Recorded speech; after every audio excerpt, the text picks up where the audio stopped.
Republicans on the House Intelligence Committee are launching a new offensive tonight regarding alleged surveillance abuse during the 2016 election that goes beyond the FBI and the Justice Department.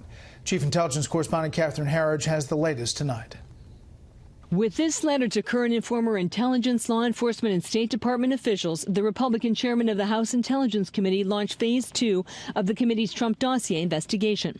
Chairman Devin Nunes posed a string of dossier-related questions covering when officials learned the DNC and Clinton campaign paid for the research by former British spy Christopher Steele, as well as how the dossier was used to secure one or more surveillance warrants. Fox News has learned the questionnaire, including a threat to subpoena information, went to former FBI Director James Comey, former Director of National Intelligence James Clapper, and former CIA Director John Brennan, among others.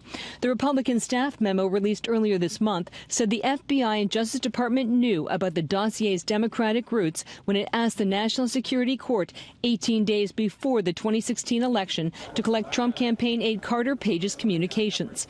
Almost a year later, Brennan testified he still didn't know the whole dossier story. Director Brennan, do you know who commissioned the Steele dossier? I don't. Do you know if the Bureau ever relied on the Steele dossier as part of any court filings?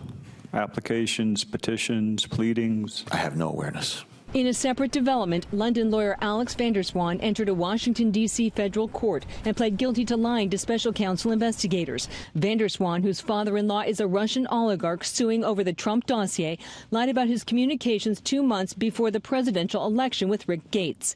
Along with his business partner and former Trump campaign chairman Paul Manafort, Gates was indicted on money laundering charges by the special counsel.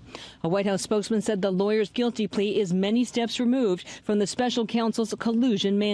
This has to do with an attorney representing one of the individuals who's already been indicted, has nothing to do with actions related to this president. Court observers speculate the guilty plea places more pressure on Gates to cut a deal and cooperate with the special counsel against Manafort. Under sentencing guidelines, van der Zwaan faces up to 5 years in prison and a $250,000 fine, but due to his cooperation, it could be 6 months in prison and a fine not to exceed $10,000. His sentencing is scheduled for early April. Brett. Okay, Captain, thank you. You're welcome.